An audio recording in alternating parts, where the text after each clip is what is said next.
Brothers and sisters, rejoice! The time of completion is at hand. Phyrexia has finally returned!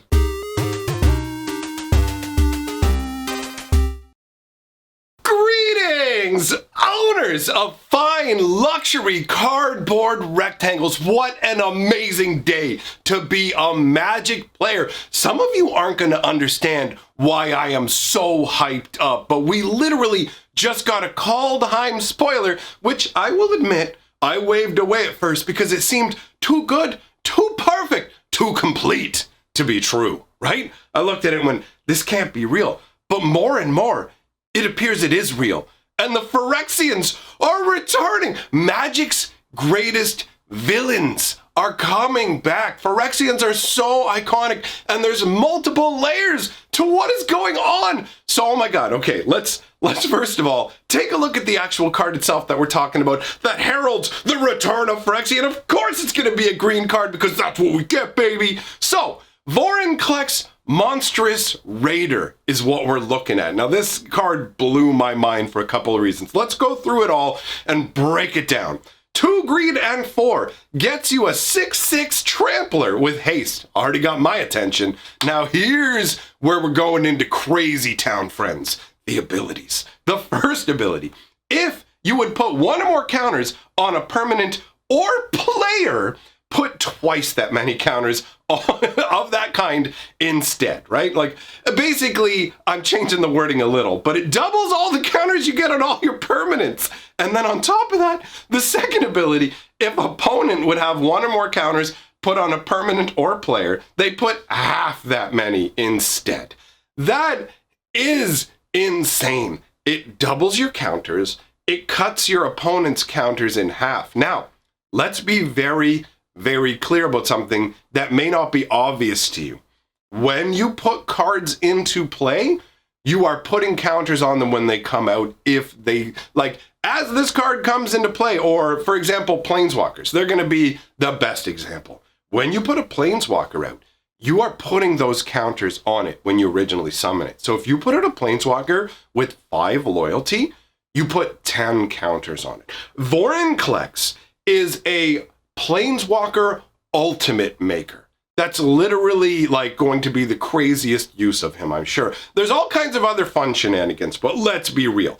Having Planeswalkers ready to fire off immediately is incredibly potent.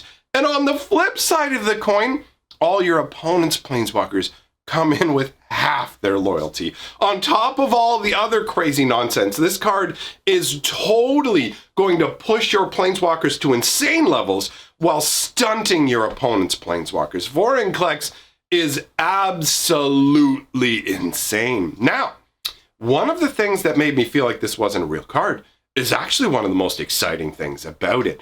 And that is on the creature type line. This is like, oh, what? Phyrexian is now a creature type? They're going to go back and change all the Phyrexians into the Phyrexian creature type, which means they're most likely going to be making Phyrexian lords that give boosts to all Phyrexians. Phyrexian tribal is going to be a real thing. This is so amazing, man. I have to say, this is the most excited that I have been about a new card in all of 2020. What a great way to get me stoked for Kaldheim, because it gives us so many different questions, right? So the card itself, very potent. I mean, 6 mana for a 6/6 hasty trampler is already bonkers. And all that counter nonsense. Like this card, actually what's I think the funniest comment I saw about this card was somebody going, oh look, 4 mythic wild cards, essentially saying, this card is so busted, there's no way it's not getting banned in Standard, and on Arena, we're going to be getting wild card replacements. And I feel that, because this card is so insanely strong. And you can see Vorinclex charging through the forest. Like, what is he doing on Kaldheim? Now, before we start to get into what he's doing on Kaldheim, I want to give you a little bit of back history on the Phyrexians, because that's all I can do is give you a little bit, because the Phyrexians, they stretch all the way back to the early 90s in terms of their influence on Magic the Gathering, and they are a huge part of the story way back in the day. Speaking of which, I've actually released a brand new video today on my lore channel where Urza is engaging in battle with the Phyrexians. The Phyrexians are taking over an entire plane of existence because once they get a foothold, they convert the world to their own. So Phyrexia started all back in the day with Yawgmoth, the father of machines, and all of his Phyrexian spawn, which are just a nightmare amalgamation of flesh and metal. And all they want to do is gain more resources for Phyrexia, turn everyone into Phyrexians, and complete the journey. Basically, head onwards towards completion, which is perfection in the eyes of the machine god. That's how it started, right?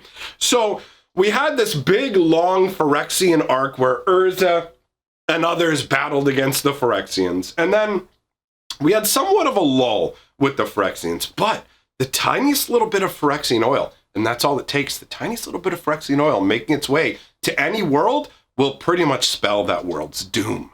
And that's what we saw on Mirrodin. Mirrodin is actually technically Vorinclex's homeworld. So Mirrodin was a glorious land of metal that was created and watched over, like it was Karn's world, right? Karn created this place. He was responsible for it. But unbeknownst to him, he still had traces of Phyrexia because Phyrexia never leaves. So those little traces of Phyrexia managed to worm their way out of Karn into Mirrodin and slowly corrupted the whole world. It was actually one of the most amazing storylines from Magic's history in terms of one block, a massive transformation of a world, where you start out with Mirrodin and you end with it being turned into New Phyrexia. And they even managed to pull the wool over our eyes and make us think that we were going to have the ability to kind of decide the future, but ultimately New Phyrexia, Phyrexians cannot be defeated. So this new batch of Phyrexians is only somewhat connected to the original Phyrexians. And by that, I mean, they're basically descendants through the oil, but they're not really like adherents specifically of Yawgmoth. They're more just like, this is the new Phyrexia. We're going to push our variation of completion out into the multiverse. And on Mirrodin, 5 great praetors rose up. Phyrexian praetors, one for each color, lording over all of Mirrodin. Now they're all basically, last that I understood, unless things have changed, the dynamic of power is that Elesh Norn is the highest ranking praetor, okay? So most likely what's going on here, and this is going to turn out to be really, really, really cool if this is the case, is Elesh Norn has sent the praetors out to different locations to start to make them suitable for a Phyrexian invasion. So there's a couple of different ways that Vorinclex could have made it to Kaldheim. One is the aforementioned Elesh Norn has found a way to send them around, because remember, the Phyrexians had planar portal technology, which allowed them, that's how they were able to invade Dominaria and things like that. Phyrexians don't necessarily require a planeswalker to be able to access different planes, although Phyrexians getting their hands on some planeswalkers with planeswalker sparks would be amazing. I'm very curious to see what's going to become of Ashiok going out to find the Phyrexians, right? That there's probably going to be more. I feel like we're ramping up towards a Phyrexian scenario, which I'm super stoked about. So one way Vorinclex could end up on Kaldheim is by being sent there by Elesh Norn. Another way is depending on how they're doing the Kaldheim lore and everything, right? They've been taking like the world tree, the world snake, or the crazy gigantic Fenrir wolf. A lot of stuff has been taken from mythology. So it could actually be something similar to the Bifrost. Probably the easiest way to explain, if you've ever watched like the Thor movies or whatever, you know how there's that like magical kind of portal pathway that they can use to leave their realm and go to Earth and whatever? Same kind of concept. They could have one of those for Kaldheim. Kaldheim could have its own Bifrost, where that is how Vorinclex found his way. They basically already had a door open, and Vorinclex managed to get his claws in the door and climb into the world. Like, Vorinclex is so impressive. Now, so if it turns out that Vorinclex was sent by Elesh Norn instead of this just being a freak occurrence, what we could see is for the next number of sets, we could see one of each of the 5 Phyrexian praetors show up, just as a one-off with no other real Phyrexians in the set, or as we go along, we could see tiny little hints of more and more Phyrexia. You can have the praetor and maybe a couple denizens that are corrupted by Phyrexia. So we can see how Phyrexia is putting its tendrils out into the multiverse again. Like, for me, this is insanely exciting. The fact that they would go ahead and make Phyrexian a creature type as well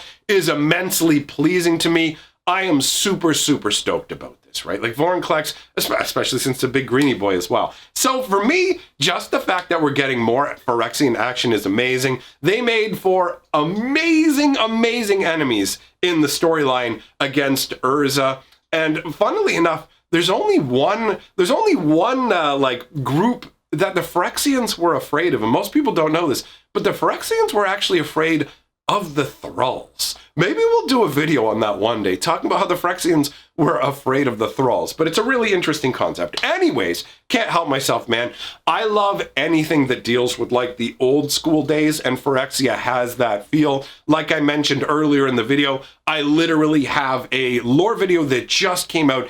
It's really epic. If you want to see how Phyrexia invades a plane, subverts it, they're not even in the process of taking over a plane right now. They're in the process of completely pulling it apart so they can take all the magic that exists. It's this, I don't want to give too much away in the terms of spoilers, but it's incredible. So I'll link it here at the end of the video. I strongly recommend you check it out so that you can get a little background on what the Phyrexians are, what they're about, and it will help you appreciate what's going on with Vorinclex even more, because I've been just having the, oh my God, oh my God, oh my God moments. I'm so excited about this. Anyways, I'm curious to hear your thoughts. Let me know what you think in the comments below about all of this. If you like what I'm doing here, like, comment, subscribe. It's all great for the channel. Share the videos around. Since we talked about it yesterday, check it out, my friends. Here is a gigantic, there's multiple booster boxes in here. Here is a gigantic bag of presents that we're going to open in the Christmas live stream, thanks to you guys. So thanks for being here. I put a post, if you want to know what's in here, I will, in the description, or actually as the top pinned comment, I will have a link to my Instagram with images of what's in the sack. So if you want to see what's in Santa's sack, come on over and take a peek, all right? Thanks for coming by, my friends. Link on the screen to the newest lore video, and I will see all of you tomorrow.